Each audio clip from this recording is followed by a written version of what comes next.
BPSC शिक्षक भर्ती में जितने भी हमारे प्रिय साथी भाई बहन तैयार किए उनका बहुत बहुत स्वागत है। मेरे साथियों, आज जो है SCRT को पढ़ेंगे। SCRT 6, 7, 8 के पाठ्यक्रम पर आधारित चैप्टर वाइज इस पर जो है ये सिर्फ इतिहास होगा। इससे पहले NCERT जो अपलोड कर दिया गया है, अगर NCERT आप अगर नहीं पढ़े हैं तो प्ले लिस्ट में जाइए, वहाँ रुक्मिनी के सेट में 3+40 30+40+80 करके वहाँ पर लिखा हुआ प्ले लिस्ट में, वहाँ से आपको SCRT का मिल जाएगा। ठीक है ना, NCERT का मिल जाएगा। और SCRT का जो अब हम जो है आज हम करा देते हैं। ठीक है, तो ये पूरे क्वेश्चन का जो है सॉल्व आज हम जो है इसको करा देते हैं। सबसे पहले इतिहास कक्षा 6 का इतिहास से शुरू करेंगे। ठीक है, कक्षा 6 से स्टार्ट करेंगे और इतिहास से, और कक्षा 8 तक SCRT रहेगा। और सारे क्वेश्चन को जो है आप लास्ट तक देख लीजिएगा।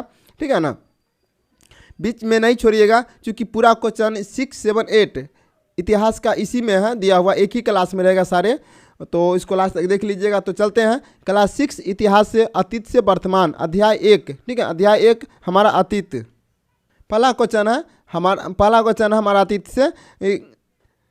गंगा के दक्षिण में फैली हुई गंगा और उसकी सहायक नदी सोन के पास का क्षेत्र प्राचीन काल में किस नाम से जाना जाता है? प्राचीन काल में किस नाम से जाना जाता है? मेरे साथियों, जो गंगा के दक्षिण में फैली हुई गंगा का और उसकी सहायक नदी जो है सोन के पास, वह है मगध के कहलाता है। ठीक है, मगध के नाम से जाना जाता है। तो इसका राइट आंसर हो जाएगा ऑप्शन नंबर 2, मगध के नाम से। ठीक है, और मगध का प्राचीन भारतीय साम्राज्य राज्य के पश्चिम मध्य क्षेत्र में, जो अब उत्तर पूर्वी भारतीय राज्य बिहार में स्थित था। अगले चलते हैं। अगला क्वेश्चन कहता है कि डैश की शुरुआत में कृषि का इतिहास विकसित हुआ है। इसमें राइट आंसर क्या हो जाएगा? तो मेरे साथ इसका जो राइट आंसर हो जाएगा नौपाषाण में, नौपाषाण काल की शुरुआत में कृषि का इतिहास विकसित हुआ है। इसका राइट आंसर हो जाएगा ऑप्शन नंबर 1। आगे चलते हैं। आगे क्वेश्चन कहता है कि ऋग्वेद की रचना मूल रूप से किस भाषा में हुई? ऋग्वेद की रचना जो है मेरे साथियों वो हुआ है संस्कृत भाषा में। ठीक है, इसका राइट आंसर हो जाएगा संस्कृत भाषा में, ऑप्शन नंबर 3 हो जाएगा। आगे चलते हैं। और सिंधु घाटी सभ्यता की खोजा गया सबसे पहला स्थल कौन सा था? मेरे साथियों, पहला स्थल जो था वो था हड़प्पा। ठीक है ना, वो कौन सा था? हड़प्पा सभ्यता। तो इसका राइट आंसर हो जाएगा ऑप्शन नंबर 4। आगे चलते हैं। अब है अध्याय 2, और अध्याय 2 में कब, क्या, कब, कहाँ और कैसे। इसका पहला क्वेश्चन है उत्तर भारत को दक्षिण भारत से कौन सा पर्वत अलग करती है? तो कौन सा पर्वत अलग करती है मेरे साथियों? यह है विंध्य पर्वत। विंध्य पर्वत जो है उत्तर और दक्षिण भारत को विभाजित करने वाली पर्वत श्रृंखला विंध्य है। ठीक है, इसका राइट आंसर हो जाएगा विंध्य पर्वत, ऑप्शन नंबर 2। आगे क्वेश्चन है कि चावल का प्राचीन प्रमाण कहाँ से मिलता है? चावल का प्राचीन प्रमाण जो है वह कुल्डी हलवा से मिलता है। ठीक है, इसका राइट आंसर हो जाएगा ऑप्शन नंबर 1। कुल्डी हलवा वह स्थान है जहां भारत में चावल की खेती के सबसे पुराने उदाहरण पाए जा सकते हैं। अब भारत में फसलों की खेती की शुरुआत साक्ष्य कश्मीर और बिहार में पाए जाते हैं। यह लगभग 5000 वर्ष पूर्व की बात है। तो आगे चलते हैं। अब अध्याय 3 में जो है प्रारंभिक समाज में कहता है प्रारंभिक औजार अधिकांशतः किस चीज़ से बने होते हैं? अधिकांशतः किस चीज़ से बने होते हैं? तो यह जो थे पत्थर से बने हुए थे। ठीक है, इसका राइट आंसर जो हो जाएगा ऑप्शन नंबर 2, इसका राइट आंसर हो जाएगा। आगे चलते हैं। आगे क्वेश्चन कहता है कि पाषाण काल को कितने भागों में बांटा जाता है? तो पाषाण काल के जो है 3 भागों में जो बांटा जाता है। और इसका जो और पाषाण युग के 3 चरण माने जाते हैं, पूरा पाषाण काल, मध्य पाषाण काल एवं नवपाषाण काल, जो मानव इतिहास के आरंभ 25 लाख पूर्व से लेकर कांस्य युग तक फैला हुआ है। इसका राइट आंसर हो जाएगा ऑप्शन नंबर 2। इसका 3 भागों में बांटा गया। कौन कौन बांटा गया है? पूरा पाषाण काल, मध्य पाषाण काल और नवपाषाण काल। इसका राइट हो जाएगा ऑप्शन नंबर 2। आगे क्वेश्चन है भीमबेटका किस राज्य में है? भीमबेटका मेरे साथियों किस राज्य में है? तो यह है मध्य प्रदेश में। ठीक है, और भीमबेटका मध्य प्रदेश के रायसेन जिले में स्थित एक पुरापाषाणिक आवासीय पुरास्थल है। यह आदि मानव द्वारा बनाए गए शैल चित्रों और शैलसरों के लिए प्रसिद्ध है। ठीक है, राइट आंसर हो जाएगा ऑप्शन नंबर 2, मध्य प्रदेश। अध्याय 4 में है प्रथम कृषक एवं पशुपालन।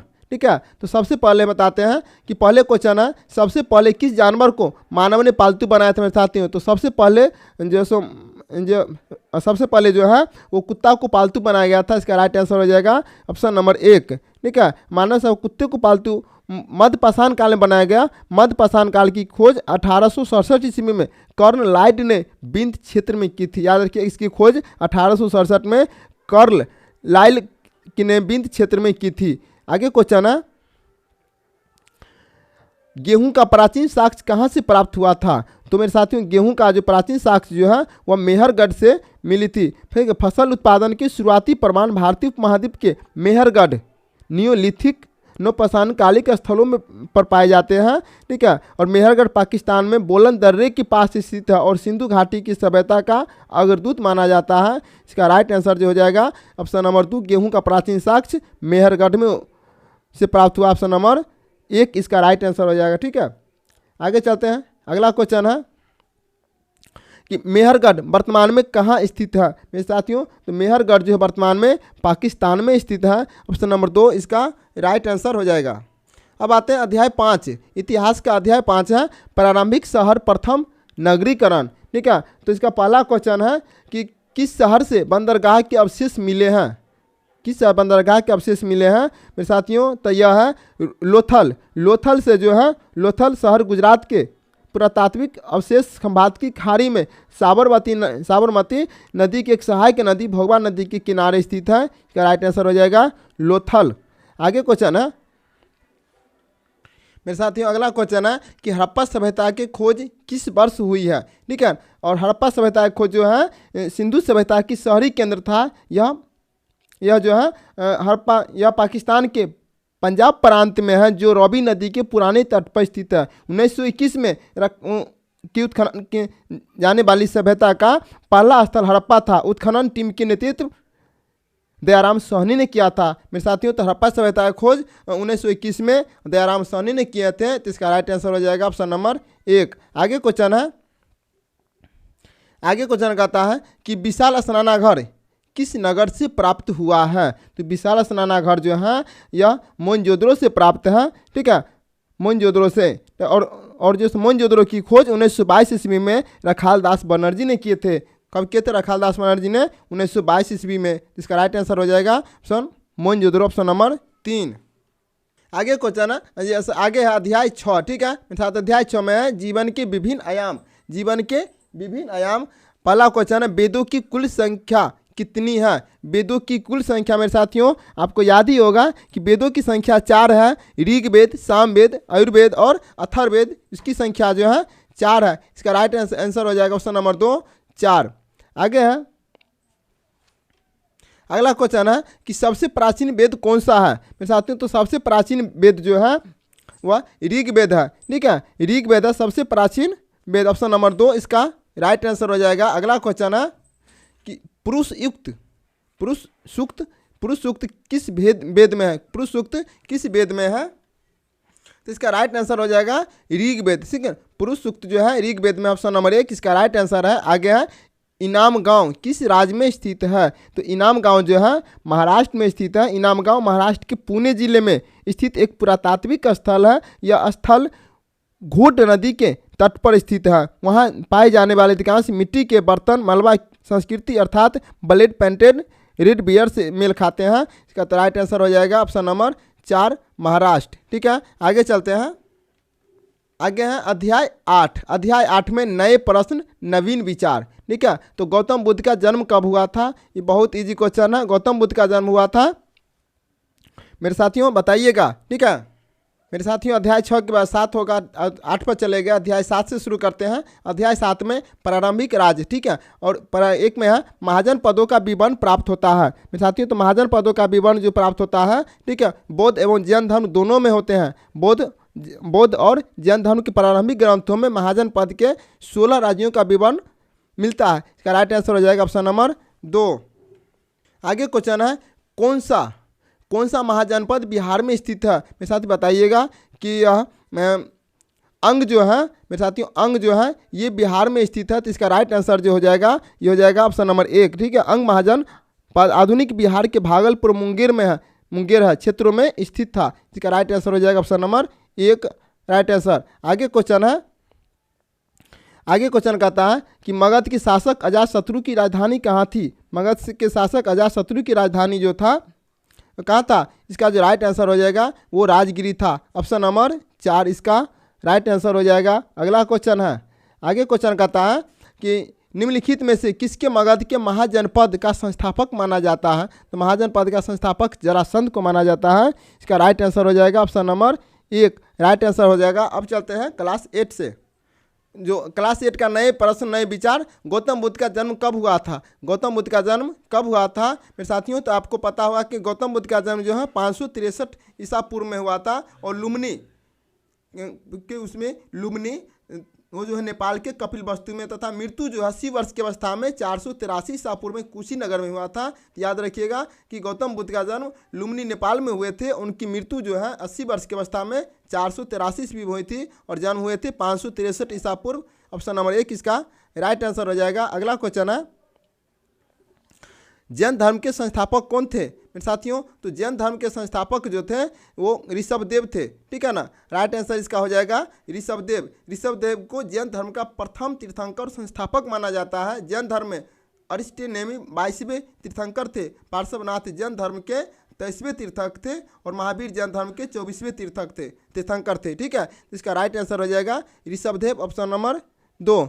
आगे क्वेश्चन है, आगे क्वेश्चन कहता है कि महावीर ने कब निर्वाण प्राप्त किए थे मेरे साथियों। तो महावीर ने जो है,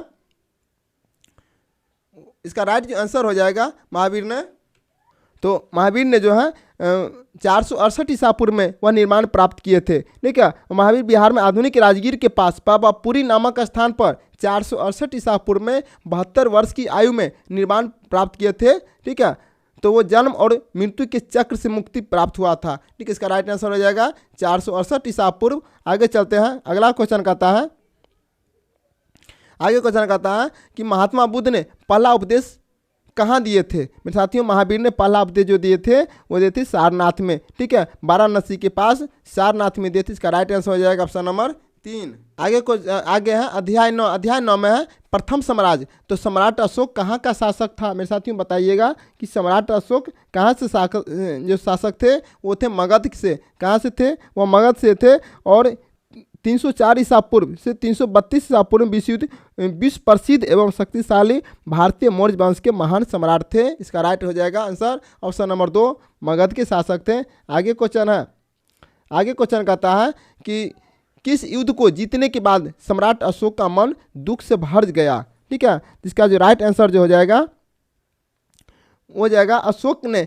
कलिंग पर विजय प्राप्त किया और कलिंग की मगध साम्राज्य की 5वां प्रांत बना। कलिंग युद्ध दुनिया का एकमात्र युद्ध था जहां विजेता ने अपनी तलवार छोड़ दी और कभी युद्ध न करने का फैसला लिया था। तो इसका राइट आंसर जो हो जाएगा ऑप्शन नंबर 2 इसका राइट आंसर हो जाएगा। अगला क्वेश्चन है, आगे क्वेश्चन कहता है कि सर्वप्रथम ब्राह्मी लिपि को किसने पढ़ा था मेरे साथियों। तो सर्वप्रथम ने James Prinsep east India company के एक अधिकारी के पद पर नियुक्त थे। उन्होंने 1837 में सर्वप्रथम ब्राह्मी और खरोष्टी लिपियों को पढ़ने में सफलता प्राप्त की। इसका राइट आंसर हो जाएगा जेम्स प्रिंसेप 1837, ठीक है। इसका राइट आंसर हो जाएगा ऑप्शन नंबर 1 इसका राइट आंसर हो जाएगा। आगे चलते हैं, आगे अध्याय 10। अध्याय 10 कहता है कि शहरी एवं ग्रामीण जीवन, शहरी एवं ग्रामीण जीवन। तो आगे क्वेश्चन नंबर पहला, छोटे एवं स्वतंत्र किसानों को क्या कहा जाता था। छोटे एवं स्वतंत्र किसानों को गृहपति कहा जाता था मेरे साथियों, ठीक है ना। गृहपति कहा जाता था। तमिल भाषा के क्षेत्र में बड़े जमींदारों को बेल्लार के रूप में जाना जाता था।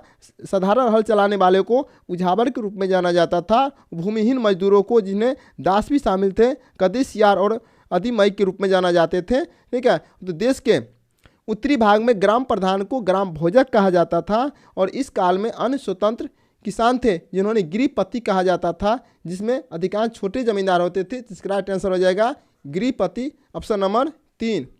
आगे क्वेश्चन है, सुदर्शन झील का निर्माण सबसे पहले किसने करवाया था मेरे साथियों। बताइएगा कि सुदर्शन झील का निर्माण जो है गिरनार नामक पहाड़ी के मध्य सौराष्ट्र में स्थित है। इस झील का निर्माण मौर्य वंश के संस्थापक चंद्रगुप्त मौर्य के आदेश से उन्होंने गिरनार में नियुक्त राज्यपाल पुष्यगुप्त वैश्य द्वारा किया गया था। तो इसका राइट हो जाएगा ऑप्शन नंबर 1 चंद्रगुप्त मौर्य। आगे क्वेश्चन है, आगे क्वेश्चन कहता है कि समकालीन व्यापारिक नगर कौन नहीं है, कौन नहीं है? इसका जो राइट आंसर हो जाएगा मेरे साथियों, यह हो जाएगा कन्याकुमारी। ग्रीक अभिलेखों में केरल की प्राचीन बंदरगाह शहरों में बेक्राय, नीलकंठोत्रेना, नेत्रावती का भी उल्लेख है। केरल के दक्षिण पंतर और पुली संगम काल के बंदरगाह थे। ठीक है, तो इसका राइट आंसर हो जाएगा ऑप्शन नंबर 4, इसका राइट आंसर हो जाएगा।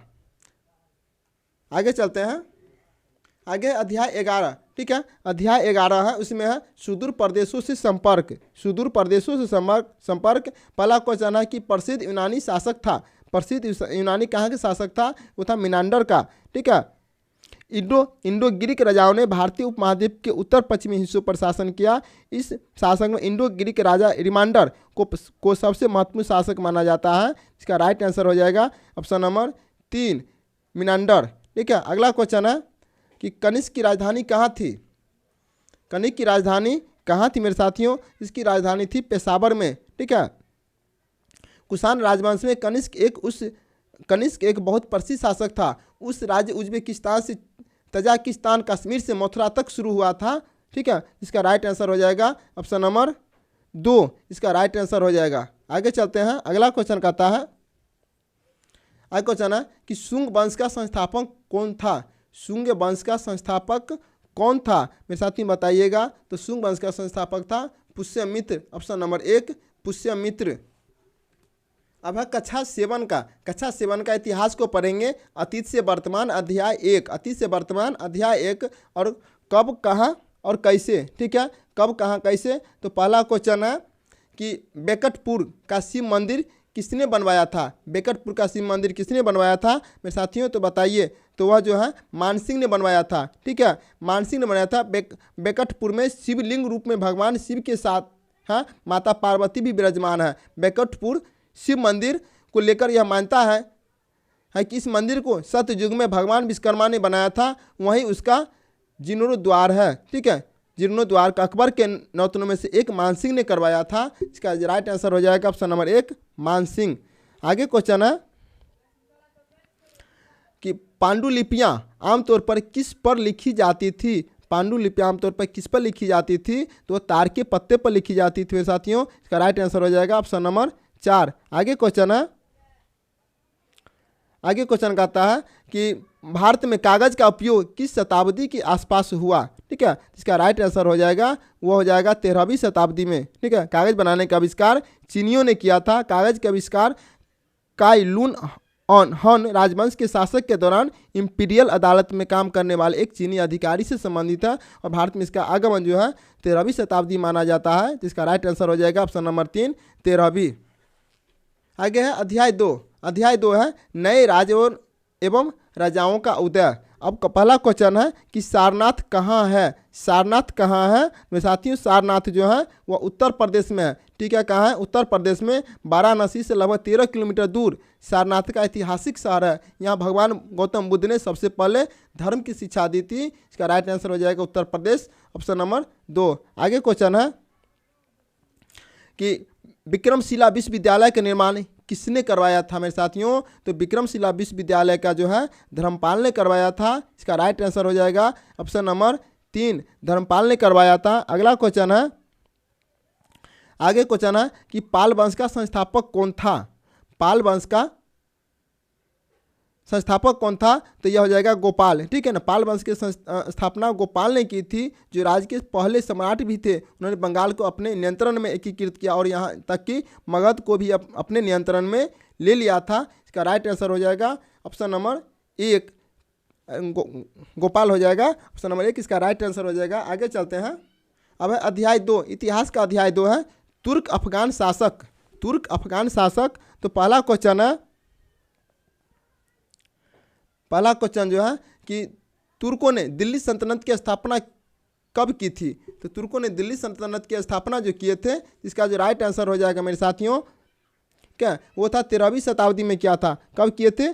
13वीं शताब्दी में कुतुब उद्दीन ऐबक का गुलाम, मतलब अलग अलग दिया हुआ है, कुतुबुद्दीन ऐबक का गुलाम जो है इन्होंने दिल्ली सल्तनत की स्थापना की, मूल रूप से तुर्क का था। इसका राइट आंसर हो जाएगा ऑप्शन नंबर 3। ठीक है, 13वीं शताब्दी हो जाएगा। ठीक ठीक है, इसका राइट आंसर हो जाएगा ऑप्शन नंबर 3, 13वीं शताब्दी। अगला क्वेश्चन है, आगे क्वेश्चन पर चलते हैं। आगे क्वेश्चन कहता है कि प्रारंभिक तुर्क शासक था, जो प्रारंभिक तुर्क शासक था वो कौन था मेरे साथियों? तो प्रारंभिक जो तुर्क शासक था वो था कुतुबुद्दीन ऐबक। कुतुबुद्दीन ऐबक ऑप्शन नंबर 1 इसका राइट आंसर हो जाएगा। अगला क्वेश्चन है, आगे क्वेश्चन कहता है कि दिल्ली के किस सुल्तान ने नहरों का निर्माण कराया था? दिल्ली के किस सुल्तान ने नहरों का निर्माण कराया था? इसका राइट आंसर जो हो जाएगा वो था फिरोज शाह तुगलक। ऑप्शन नंबर 3 इसका राइट आंसर हो जाएगा फिरोज शाह तुगलक। अब आते हैं अध्याय 4। अध्याय 4 है शहर व्यापार एवं कारीगर। पहला क्वेश्चन है 1580 में किसने टकसाल की स्थापना की? किसने टकसाल की स्थापना की थी मेरे साथी? वो के थे अकबर ने। ठीक है, 1570 के अंत में अकबर ने मौद्रिक सुधार किए। उन्होंने सभी शाही टकसालों को प्रभारी फतेहपुर सीकरी के कार्यकारी अधिकारी के लिए टकसाल मास्टर नियुक्त किया था। इसका राइट आंसर हो जाएगा अकबर ने। ऑप्शन नंबर 1 इसका राइट आंसर हो जाएगा। आगे चलते हैं। आगे क्वेश्चन है कि पटना में चावल का बाजार किस नाम से जाना जाता है? किस नाम से जाना जाता है मेरे साथियों? तो बताइएगा, यह चौहट्टा। पटना में चावल का बाजार चौहट्टा के नाम से जाना जाता है। इसका राइट आंसर हो जाएगा ऑप्शन नंबर 2। आगे क्वेश्चन है कि निम्न में से कौन एक तीर्थ स्थल है? कौन सा तीर्थ स्थल है? तिरुपति जो है एक तीर्थ स्थल है। तिरुपति वेंकटेश्वर मंदिर एक हिंदू मंदिर है जो भारत के आंध्र प्रदेश के तिरुपति जिले के पहाड़ी शहर तिरुमला में स्थित है। यह मंदिर विष्णु के एक वेंकटेश्वर को समर्पित है, जिनके बारे में माना जाता है कि मानव जाति को कलयुग की परीक्षाओं और परेशानियों को बचाने के लिए पृथ्वी पर प्रकट हुए थे। इसका राइट आंसर हो जाएगा ऑप्शन नंबर 4 तिरुपति।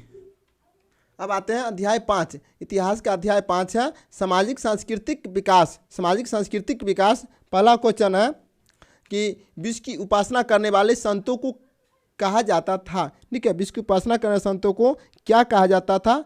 शिव की उपासना करने वाले संतों को क्या कहा जाता है मेरे साथियों? तो इसका राइट जो आंसर जो हो जाएगा वो हो जाएगा नैनार। क्या कहा जाता है? शिव की उपासना करने वाले संतों को नैनार कहा जाता है। अगला क्वेश्चन है, आगे क्वेश्चन कहता है कि शंकराचार्य का जन्म कहाँ हुआ था? तो शंकराचार्य का जो जन्म हुआ था वो हो जाएगा केरल में। ठीक है, शंकराचार्य का जन्म हुआ था केरल में। इसका राइट आंसर हो जाएगा ऑप्शन नंबर 2। और शंकराचार्य का जन्म जो है 788 ईस्वी में कालिरी अथवा कासन नामक ग्राम में हुआ था। ठीक है, और इन्हें शंकराचार्य के नाम से जाना जाता है। ठीक है, इसका राइट आंसर हो जाएगा ऑप्शन नंबर 2। अगला क्वेश्चन है, बहुत छोटा जरा क्वेश्चन है और थोड़ा कम है, ज़्यादा क्वेश्चन नहीं है। 3 से 4, किसी में 5, किसी में 6, इससे ज़्यादा क्वेश्चन नहीं है। ठीक है, तो अंत तक आप बने रहिएगा मेरे साथियों। अगर चैनल पर है तो आप अगर नए हैं तो आप इसको लाइक कर दीजिएगा, सब्सक्राइब कर दीजिएगा, अपने दोस्तों को भी शेयर कर दीजिएगा और अच्छे से तैयारी कीजिए मेरे साथियों। बहुत अच्छे तैयारी कीजिए। बहुत मात्र 8 से 10 दिन पढ़ाई करना है। दिन रात मेहनत कीजिए, आप अच्छा मार्क्स लाइएगा और सिलेक्शन भी हो जाइएगा। ठीक है ना? तो आपकी जो आपकी सफलता है सर जो है मेरी सफलता है। तो आप अभी से लगे रहिए, छोड़िए नहीं, रात दिन लगे रहिए, मन लगा के पढ़िए। और यही माता सरस्वती से कामना करते हैं, प्रार्थना करते हैं। तो चलते हैं क्वेश्चन नंबर 3 पे। शंकराचार्य ने कितने मठ स्थापित किए थे?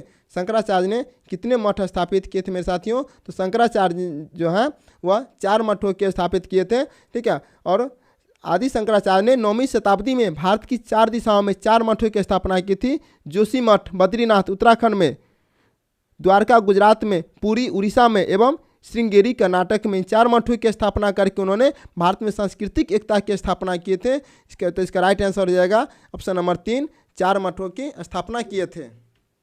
आगे है अध्याय 6। ठीक है, आज अध्याय 6 को हम देखेंगे। अब क्षेत्रीय संस्कृति का उत्कर्ष। पहला है विद्यापति देश के प्रसिद्ध कवि थे। तो विद्यापति कहाँ के कवि थे मेरे साथियों? तो यह थे मिथिला के। ठीक है, मिथिला के प्रसिद्ध कवि विद्यापति थे। आगे क्वेश्चन कहता है कि तुलसीदास ने रामचरितमानस की रचना किस भाषा में की है? बताइएगा मेरे साथियों। तो तुलसीदास ने रामचरितमानस की जो रचना की है वह किस भाषा में किए हैं? तो वो जो है अवधी भाषा में किए हैं। ठीक है, अवधी भाषा में गोस्वामी तुलसीदास द्वारा रचित एक ऐतिहासिक रचना है। इस ग्रंथ को अवधी साहित्य की एक महान कीर्ति माना जाता है। इसका राइट आंसर हो जाएगा अवधी। ऑप्शन नंबर 3 इसका राइट आंसर हो जाएगा। आगे सूरदास किसके भक्त थे मेरे साथियों बताइएगा कि सूरदास किसे भक्त थे? तो सूरदास श्री कृष्ण के भक्त थे, ठीक है ना। और सूरदास को भगवान श्री कृष्ण के भक्त और सगुण भक्ति में प्रथम स्थान दिया गया। इन्होंने कई ऐसे काव्य रचनाएं किए हैं जिनमें भगवान श्री कृष्ण के बाल्यकाल की लीलाओं का वर्णन किया है। उनकी मुख्य रचनाएं साहित्यक लहरी, नल दमयंती, सूर सरावली, ब्याहली सूर सागर आदि हैं, ठीक है। जिसका राइट आंसर हो जाएगा ऑप्शन नंबर 2 हो जाएगा, श्री कृष्ण के भक्त थे, ठीक है। आगे चलते हैं अगला चैप्टर पे। आगे है अध्याय 7। अध्याय 7 है हमारे इतिहास का, ठीक है। तो सर यदुनाथ सरकार थे। सर यदुनाथ सरकार जो थे वह किसके थे? वह इतिहासकार थे। कौन थे? एक इतिहासकार थे, ठीक है। और यदुनाथ सरकार ने 1870 से 1958 में एक भारत के एक प्रसिद्ध इतिहासकार थे। भारतीय मुगल काल के इतिहास लेखन के क्षेत्र में उनका अकादमिक योगदान, ठीक, अप्रीतम है, ठीक है। इसका राइट आंसर हो जाएगा ऑप्शन नंबर 4, इतिहासकार। आगे चलते हैं। आगे क्वेश्चन कहता है कि सर यदुनाथ सरकार को कब पटना कॉलेज में इतिहास विभाग का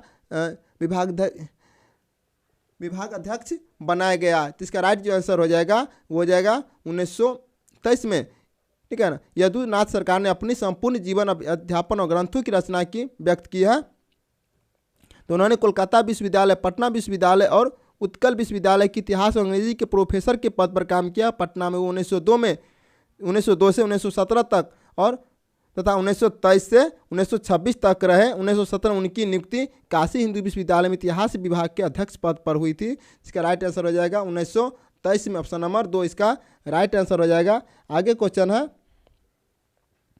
अगला क्वेश्चन कहता है कि प्रोफेसर सैयद हसन अस्करी का जन्म कहाँ हुआ था? साथ ही बताइएगा कि इसका इनका जो है जन्म कहाँ हुआ था। तो जो इनका जो जन्म हुआ था वो थे सिवान में। कहाँ हुए थे? सिवान में हुए थे, ठीक है। इनका जन्म जो हुआ था सिवान में हुए थे। और प्रोफेसर सैयद अस्करी का जन्म 1 सितंबर 1901 ईस्वी को, मतलब इसका डेट लिख देते हैं 1 सितंबर, ठीक है, 1 सितंबर 1901 ईस्वी को हुई थी। और कहाँ? सिवान जिले के खुजबा गांव में एक मध्यवर्गीय शिक्षित जमींदार परिवार में हुआ था। उनके पिता का नाम सैयद रजी हसन था। उनके पूर्वज 13वीं सदी के बुखारा से भारत आए थे। मध्य बुखारा कहाँ है? तो मध्य एशिया में है, ठीक है। इसका राइट आंसर हो जाएगा सिवान जिला और डेट है 1 सितंबर 1901। इसका राइट आंसर हो जाएगा, ठीक है। इसका आंसर छोड़ देते हैं, आंसर लिख दिए, ठीक है। आगे चलते हैं अगला अध्याय से। और आते हैं क्लास 7 खत्म हो गया मेरे साथियों। आते हैं क्लास 8 से। क्लास 8 जो है इतिहास अतीत से वर्तमान, ठीक है, अतीत से वर्तमान। अध्याय 1 है कब, कहाँ और कैसे। कब, कहाँ, कैसे। इसको क्वेश्चन पर चलते हैं। क्वेश्चन कहता है कि पुनर्जागरण आंदोलन की शुरुआत कहाँ हुआ?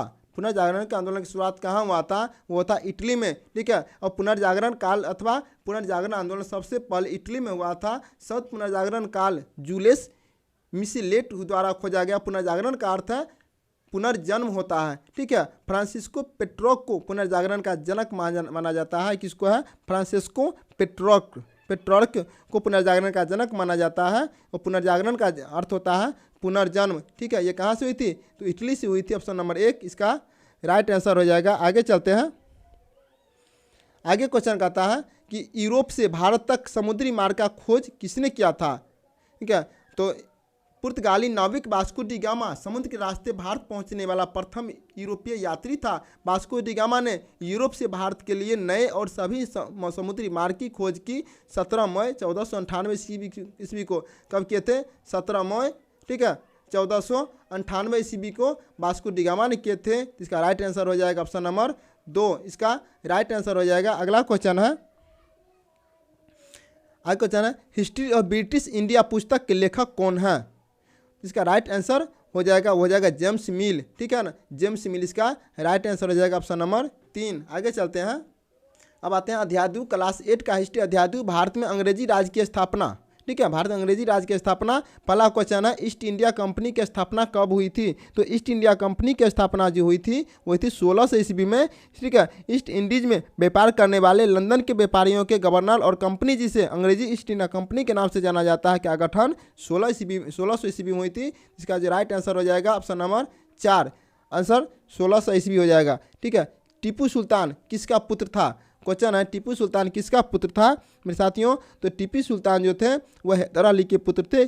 टीपू सुल्तान के पिता का नाम हैदर अली और माँ का नाम फखरुन्निसा था। ठीक है, फखरुन्निसा था। उनके पिता मैसूर साम्राज्य के एक सैनिक थे, लेकिन अपनी ताकत के बल पर वो 1761 में मैसूर को शासक बने थे। इसका राइट आंसर हो जाएगा हैदर अली टीपू सुल्तान के पुत्र थे। सॉरी, टीपू सुल्तान के पिता का नाम हैदर अली था। ठीक है, हर किसका पुत्र था? तो हैदर अली के पुत्र टीपू सुल्तान थे। ठीक है, और इसका राइट आंसर हो जाएगा ऑप्शन नंबर 1। अगला क्वेश्चन है कि पलासी का असली नाम क्या था? पलासी का असली नाम क्या था मेरे साथियों? तो पलासी का नाम यहाँ उगने वाले पलाश फूलों के कारण पड़ा था। तो पलाश असल में बंगाली भाषा का शब्द है जिसका अर्थ है फूलों का इलाका। क्या? फूलों का इलाका। हिंदू और उर्दू में पलाश को कभी कभी पलासी भी कहा जाता है। मेरे साथ याद रखिएगा कि पलासी की पहली लड़ाई 23 जून 1757 के मुर्शिदाबाद के दक्षिण नदिया जिले में गंगा नदी के तट पर पलासी नामक स्थान पर हुई थी। जिसका राइट आंसर हो जाएगा ऑप्शन नंबर 3। ठीक है ना, फलासी हो जाएगा। ठीक है, क्या हो जाएगा? फलासी हो जाएगा। ऑप्शन नंबर 3 हो जाएगा राइट आंसर। आगे चलते हैं, अब अध्याय 3 आते हैं। ठीक है, अध्याय 3 है ग्रामीण जीवन और समाज। ग्रामीण जीवन और समाज आते हैं। तो कहता है कि इनमें से कौन सा फसल नकदी फसल है? कौन सा फसल नकदी फसल है? तो नील, तंबाकू और गन्ना, इनमें से सभी फसल नकदी फसल। इसका राइट आंसर हो जाएगा ऑप्शन नंबर 4। आगे क्वेश्चन है,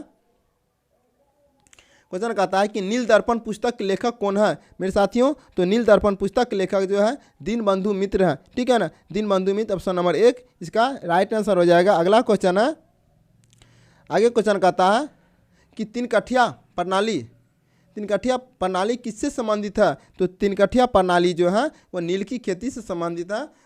जैसे 1 एकड़ में मतलब ये 3/20 यानी कि 20 कट्ठा में जो है 3 कट्ठा नील की खेती होती थी। इसका राइट आंसर हो जाएगा ऑप्शन नंबर 3 राइट, नील की खेती से। अगला क्वेश्चन है अध्याय 4। अध्याय 4 है उपनिवेशवाद एवं जनजातीय समाज। तो पहला क्वेश्चन है, ठीक है, जनजातीय समाज के लोग आम भाषा में क्या कहलाते थे? तो आम भाषा में क्या कहलाते थे मेरे साथियों? तो वो कहलाते थे आदिवासी। ठीक है, क्या कहलाते थे? आदिवासी कहलाते थे। भारत के जनजातीय लोगों को भारतीय संविधान में अनुसूचित जनजाति कहा जाता है। ठीक है, ये क्या कहलाते थे? आदिवासी कहलाते थे। आगे इसका राइट आंसर हो जाएगा ऑप्शन नंबर 2। अगला क्वेश्चन है वन विभाग की स्थापना कब किया गया? वन विभाग की स्थापना मेरे साथियों बताइएगा कि कब किया गया? तो वन विभाग की स्थापना जो है 1864 में किया गया। वर्ष 1864 के दौरान तत्कालीन ब्रिटिश भारत सरकार ने शाही वन विभाग की शुरुआत की और 1866 में एक जर्मन वन अधिकारी डॉक्टर डिट्रिच ब्रेंडिज को वन महानिरीक्षक नियुक्त किया गया। ठीक है, तो राइट आंसर हो जाएगा 1864 क्वेश्चन के अनुसार। आगे चलते हैं, अगला क्वेश्चन है, आगे क्वेश्चन कहता है कि 2011 की जनगणना के अनुसार भारत में सबसे बड़ी संख्या में पाई जाने वाला जनजाति कौन है? मेरे साथियों बताइएगा सबसे ज़्यादा जनजाति कौन हो जाएगा? तो इसका ऑप्शन पर चलते हैं। तो 2011 की जनगणना के अनुसार भील भारत का सबसे बड़ा आदिवासी समूह है। वे भारत की कुल अनुसूचित जनजाति आबादी का लगभग 38% है। ठीक है, इसका राइट आंसर हो जाएगा भील जनजाति ऑप्शन नंबर 1। आगे है बिरसा मुंडा का जन्म कब हुआ था मेरे साथियों? तो बिरसा मुंडा का जन्म हुआ था 15 नवंबर को। ठीक है, कब हुआ था? 15 नवंबर को हुआ था, 15 नवंबर 1875। ठीक है, याद रखिएगा 15 नवंबर 1875 को हुआ था। ठीक है, इसका राइट आंसर हो जाएगा ऑप्शन नंबर 2।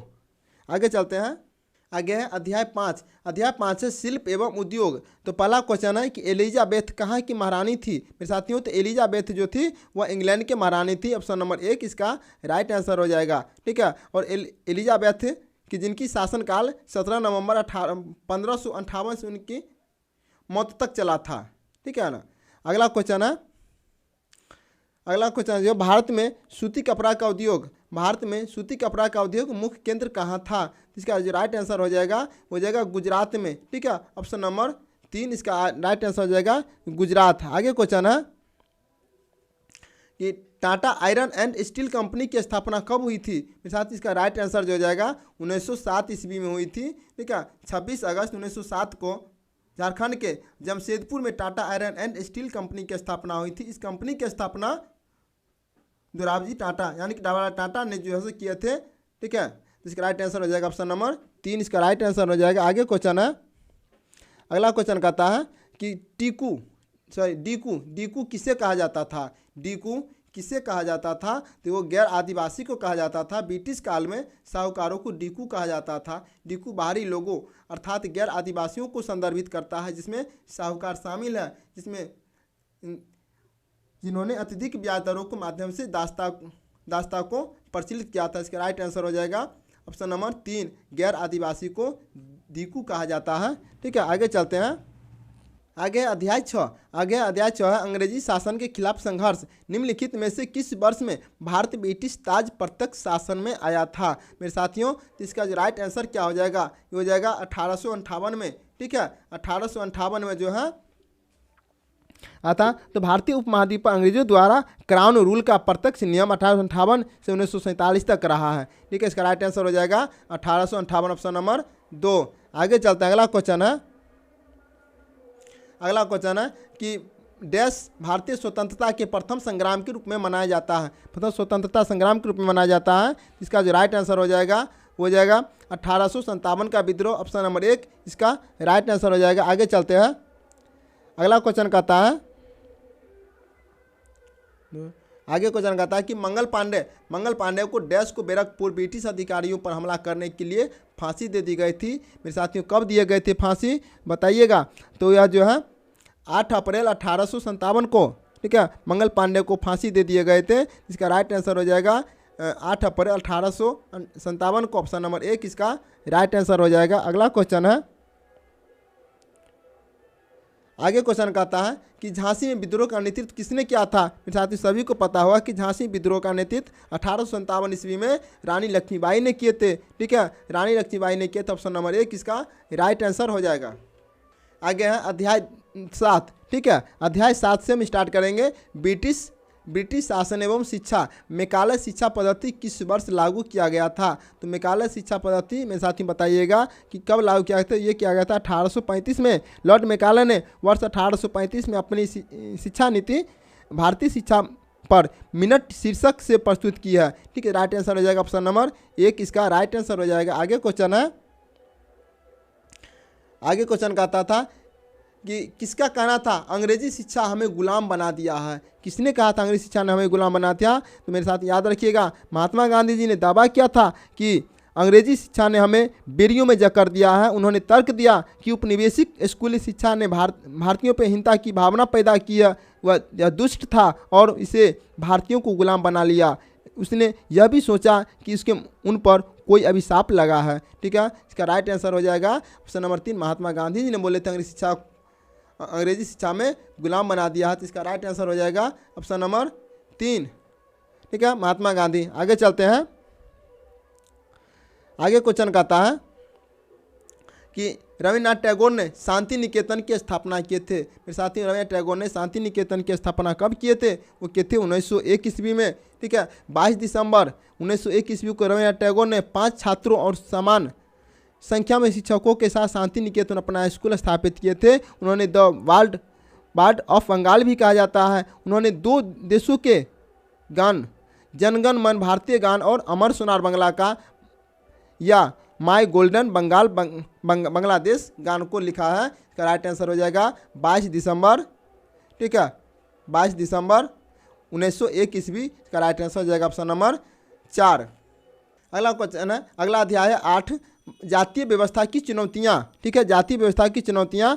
तो पहला क्वेश्चन है, पेशे या काम के आधार पर वर्ण कितने थे? पेशे या काम के आधार पर वर्ण जो है मेरे साथियों बताइए कितने थे? जाति व्यवस्था के विपरीत वर्ण व्यवस्था कठोर नहीं थी, अर्थात यह व्यक्ति के सामाजिक गतिशीलता को अनुमति देती है। ठीक है, और इस प्रणाली के तहत व्यक्तियों को 4 श्रेणियों में जो विभाजित किया गया था, ब्राह्मण, क्षत्रिय, वैश्य और शूद्र। ब्राह्मण, क्षत्रिय, वैश्य और शूद्र। तो इसका राइट आंसर हो जाएगा ऑप्शन नंबर 3, इसका राइट आंसर हो जाएगा। अगला क्वेश्चन है, आगे क्वेश्चन कहता है, दीनबंधु नामक पत्रिका के लेखक कौन है? दीनबंधु नामक पत्रिका के लेखक कौन है मेरे साथियों? इसका जो राइट आंसर जो हो जाएगा, सत्यशोधक विचारधारा के प्रचार प्रसार के लिए कृष्णराव भालेकर ने दीनबंधु नाम से बहुजन समाचार पत्र का प्रकाशन शुरू किया था और इसका प्रकाशन 1 जनवरी 1877 से शुरू हुआ था। इस अखबार ने दलितों और उनके विचारों को प्रमुखता से जगह दी।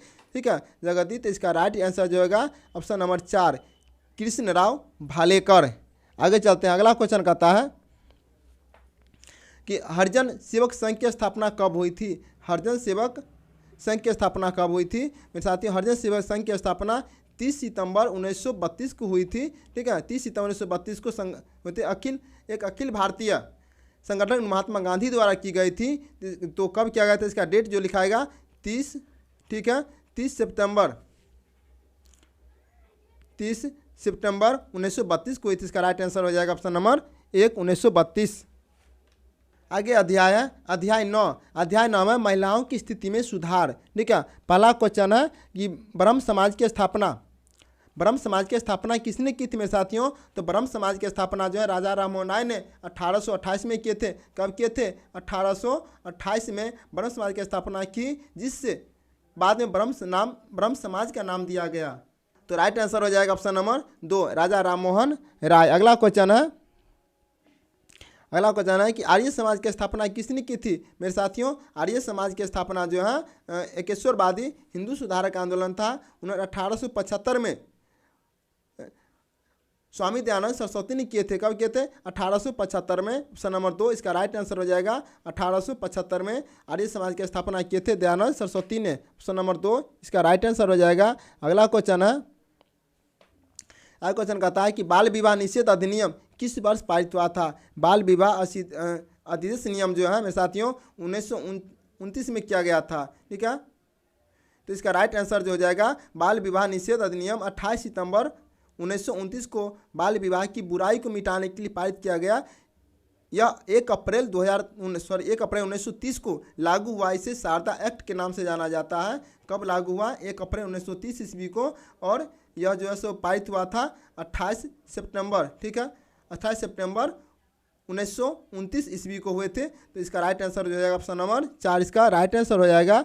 अगला क्वेश्चन है, आगे क्वेश्चन कहता है कि बिहार में पंचायती व्यवस्था महिलाओं को कितना प्रतिशत आरक्षण दिया गया है? कितना प्रतिशत आरक्षण दिया गया है साथियों बताइएगा। तो यह जो दिया गया है 50% आरक्षण दिया गया। 2006 में पंचायती राज संस्थाओं में महिलाओं के लिए 50% सीटें आरक्षित करने वाला बिहार पहला राज्य था। ठीक है, बिहार पहला राज्य था। संविधान का अनुच्छेद 243D में निहित प्रावधानों के अनुसार पंचायती राज संस्थाओं की 1/3 सीटें और संविधान के भाग 9 के अंतर्गत आने वाले पंचायती राज संस्थाओं के सभी स्तर के अध्यक्ष के 1/3 पद महिलाओं के लिए आरक्षित है। इसका राइट आंसर हो जाएगा ऑप्शन नंबर 2 50%।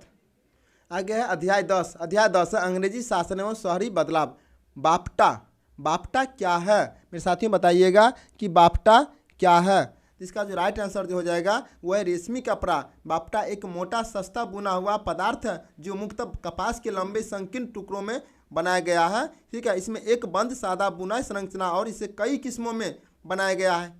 मोटे से लेकर महीन तक और केवल कपास से या रेशम मिलाकर बनाया गया है। इसका राइट आंसर हो जाएगा ऑप्शन नंबर 2 रेशमी कपड़ा। ठीक है, ऑप्शन नंबर 2 रेशमी कपड़ा।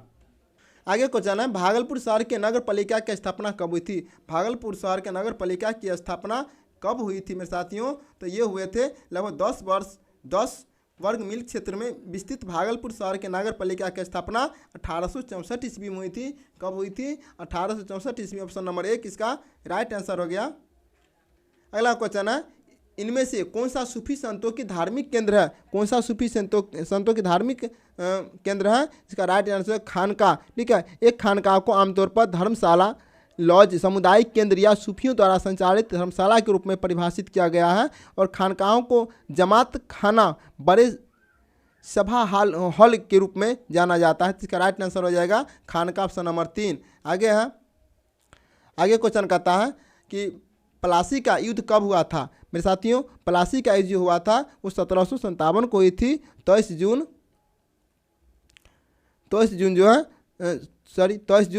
1757 ईस्वी को हुई थी। ऑप्शन नंबर 3 इसका राइट आंसर हो जाएगा। ठीक है, आगे चलते हैं। अगला क्वेश्चन है अगला अध्याय 11 कला क्षेत्र में परिवर्तन। कला क्षेत्र में परिवर्तन तो थोड़ा छोटा कर देते हैं। कला क्षेत्र में परिवर्तन। पहला क्वेश्चन है कि मधुबनी चित्रकला बनाने के लिए कलाकार डैश का उपयोग करते हैं। कौन चीज़ का उपयोग करते हैं? तो वह करते हैं चावल के पाउडर का रंगीन पेस्ट। ऑप्शन नंबर 4 इसका राइट आंसर हो जाएगा। मेरे साथियों थोड़ा गला बैठने के कारण जो है मोटा आवाज़ है, ठीक है। तो चलते अगला क्वेश्चन, आनंद मठ की रचना किसने की थी? आनंद मठ की रचना किसने की थी? तो उन्होंने आनंद मठ की रचना जो है बंकिम चंद्र चट्टोपाध्याय ने किए थे। इसका राइट आंसर हो जाएगा option number 4 Bankim Chandra Chattopadhyay. Option number 4 इसका राइट आंसर हो जाएगा। और आगे है अध्याय 12 राष्ट्रीय आंदोलन। भारतीय राष्ट्रीय कांग्रेस की स्थापना कब हुई थी मेरे साथियों बताइएगा? वह हुई थी 28 दिसंबर 1885 ईस्वी को हुई थी। तो इसका राइट आंसर हो जाएगा ऑप्शन नंबर 4 इसका राइट आंसर हो जाएगा। अगला क्वेश्चन है कि जलियांवाला बाग हत्याकांड कब हुआ था? ठीक है, तो वह था 13 अप्रैल 1919 ईस्वी को। ऑप्शन नंबर 1 इसका राइट आंसर हो जाता है। आगे चलते हैं, करो या मरो का नारा किसने दिया था? ठीक है, करो या मरो का नारा किसने दिया था मेरे साथियों? तो करो या मरो का नारा जो है 8 अगस्त 1942 को बम्बई में एक बैठक में कांग्रेस अधिवेशन को संबोधित करते हुए महात्मा गांधी ने करो या मरो का नारा दिया था। यह बैठक भारत छोड़ो आंदोलन का हिस्सा थी, जिसमें भारत के ब्रिटिश शासन को समाप्त करने का संकल्प लिया था। इसका राइट आंसर हो जाएगा ऑप्शन नंबर 2 महात्मा गांधी ने दिए थे। ठीक है मेरे साथियों, ये 6 का जो है क्लास 6 का NCERT खत्म हो गया। अब नेक्स्ट बुक में चलेंगे NCERT भूगोल का। ठीक है, NCERT भूगोल का चलेंगे मेरे साथियों। आप इस सेट को लास्ट तक देखिएगा, बीच में नहीं छोड़िएगा, नहीं तो बहुत हल्का क्वेश्चन है और टोटल NCERT का कहीं अलग से क्वेश्चन नहीं लिया गया। आप चैप्टर वाइज आप देखिए हैं, ठीक है, चैप्टर वाइज देखिए हैं मेरे साथियों। तो आज के लिए बस इतना ही क्लास तो जो ख़त्म करते हैं, फिर मिलेंगे अगले क्लास में। ठीक है, अगर चैनल पर नए हैं तो लाइक कर दीजिएगा, सब्सक्राइब कर दीजिएगा, अपने दोस्तों को भी शेयर कर दीजिएगा। और मेरे साथियों और यही लास्ट में कहेंगे, समय कम है, अधिक से अधिक समय दीजिए पढ़ने में, जिससे आपको तैयारी हो जाए, अच्छी तैयारी हो जाए। मेरे साथियों हमें आशा है कि आप सिलेक्शन ज़रूर होइएगा। ठीक है, हम यही माता सरस्वती से प्रार्थना करते हैं, आप सिलेक्शन ज़रूर होइएगा मेरे साथियों, मन लगा के पढ़िए। ठीक है, तो फिर मिलेंगे। आज के लिए इतना ही। जय हिंद, वंदे मातरम।